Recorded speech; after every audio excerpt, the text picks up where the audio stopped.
If there was anything that has altered the world of television and culture, well, that title will have to go to social media platforms like TikTok and YouTube. Today, you can easily make a career for yourself out of simply being a content creator and potentially an influencer if you grow big enough. However, it doesn't mean it's an easy path. Some can argue that it's actually harder to make a living off being an internet figure rather than your average day job. And that is what Werner Geyser is here to talk about. He gives us a quick crash course on what exactly YouTube subscribers are, how they work, and the system it impacts of being a content creator. So speaking from the experience of being a YouTuber myself, I'm here to give my personal insights on Werner's take and apply some of his points to my analytics on both my main channel, Mark45, as well as my recently created podcast channel, Podcast with Mark45. So here's the article that Werner had written just in January, so it's still pretty recent. And I took a look through this article and I have my own personal thoughts of what he's trying to tell us, as well as some things I think may not necessarily be true. But let's summarize some of the points he's making first. So he first starts off by telling us exactly what the definition of subscribers are. And he makes one thing very clear. The amount of subscribers you have can significantly shape the influence you have. Why are some of the big YouTubers like MrBeast, PewDiePie, or KSI have such a big following? Because that number is reflected on their subscriber count. It shows an average amount of how big their fan base actually is. And a fan base is essentially the people that support your work and support you as a person. But here's the catch that Werner is trying to say. It's not always accurate. Subscribers doesn't actually reflect the performance of your channel. So his definition of YouTube subscribers are the people or accounts that are subscribed to your channel. So whenever you upload a new video, your subscribers will be able to see it in their feeds. There you go. The point of subscribing to a channel is that you can see their new content every time they upload. It will pop up in your inbox just like an email would. But then he also goes on and talk about inaccuracies and imperfections with the YouTube subscriber count, which is so true. He's basically saying your channel, despite the number that shows next to your subscriber count, it can be inaccurate. He also says right here, there are also changes and issues that affect the relationship between subscriber count and your channel's performance. And so Werner says right here, when it comes to displaying videos from channels that you subscribe to, that is basically the priority.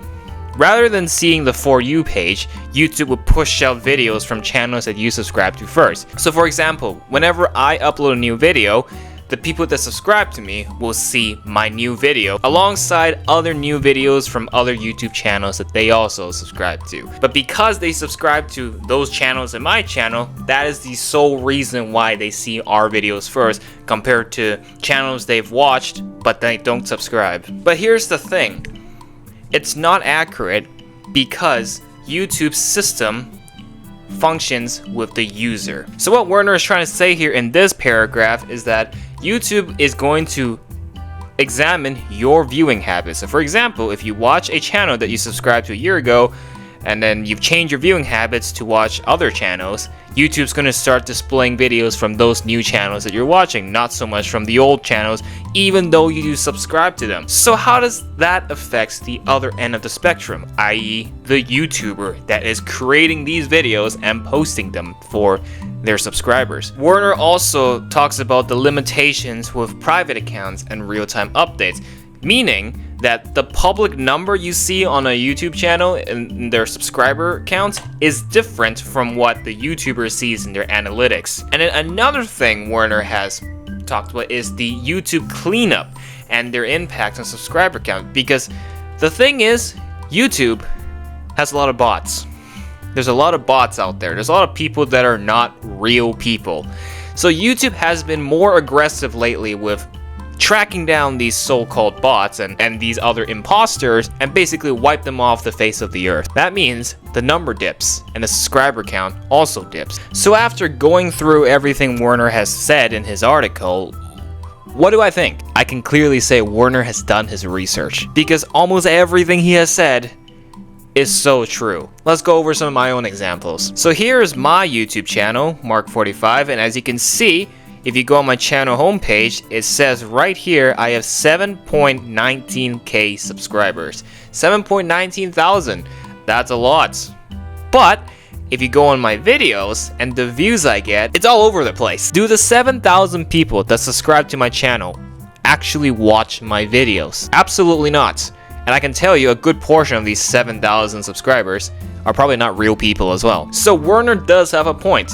We shouldn't always rely on the numbers, especially in the YouTube subscriber number, because it's not accurate. This is the YouTube Studio. As Werner mentioned, this is the best place to actually check your real, somewhat accurate analytics of, number one, your subscribers, but also your audience retention and the views in general. As Werner had mentioned, the YouTube Studio shows you your analytics as well as your subscriber count. Currently, I'm at 7,195 subscribers. That number can change at any moment. Either it goes up or it goes down, and trust me, it has gone down significantly before. That's because, as Werner also mentioned, a lot of these 7,000 people, a portion of them probably aren't real people. They could be bots. So YouTube has been aggressively doing cleanup work, going after these bots and removing them. Some of these bots that have subscribed to my account, they get wiped off, meaning the number dips. And I have seen big dips before on my channel. Another point that Werner has also brought up is some of these subscribers are people who just don't care and decided to display their subscriber list publicly, but some other people have made their subscription private. So I can't see all my 7,000 subscribers. I can only see some of them. So if we switch to advanced mode right here, let's go to subscription status. As you can see, a good portion of people who watch my videos are not subscribed. 97.4% of people who see my videos are not subscribed, but yet they still come back and click on my channel and watch my videos. This is exactly what Werner's trying to get here, that the YouTube subscriber number is really just a trophy. And if we go to the subscription source, you can actually see where people are coming. One specific one I want to point out: closed accounts. Reduction in subscriber count caused by removal of closed accounts and spam. And you can also see I lost 5 subscribers this week from the subscription channel list. So I had legit people who actually subscribed to my channel decided that nah, Mark45 is boring and unsubscribed. But majority of the people who see my stuff comes from the simple YouTube algorithm on the YouTube watch page. YouTube pushes some of my videos out there to people's feed and they just see it and they click on it, not so much on the subscription box. In my recent podcast episode with Jaden, we actually briefly talked about this. It's kind of hard to make a following unless you get something that kind of reaches a huge wide audience, because like a video that I make that gets 24,000 views might get me 3 followers, right?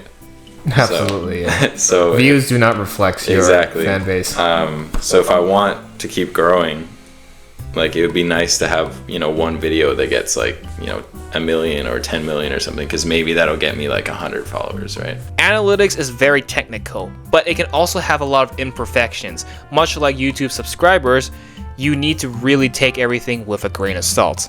Ultimately, the trick is to find the piece of content that caters to the audience that you're looking for. Werner is basically saying the YouTube subscriber number is there to give you an idea of how big this YouTube channel is, but it doesn't actually reflect the fans you have along your YouTube channel and the supporters you have as a whole. And speaking from experience myself, I can say Werner has absolutely nailed it here. So I'll link his article in the description, but it really shows that YouTube is actually a pretty hard place to make a career out of and to make a living. YouTube is fantastic, but it is also a very challenging platform to thrive off. And that's why I don't actually think a lot about my subscribers anymore. My concerns are focused more on the performance of the content I'm delivering and the quality of the content I'm delivering.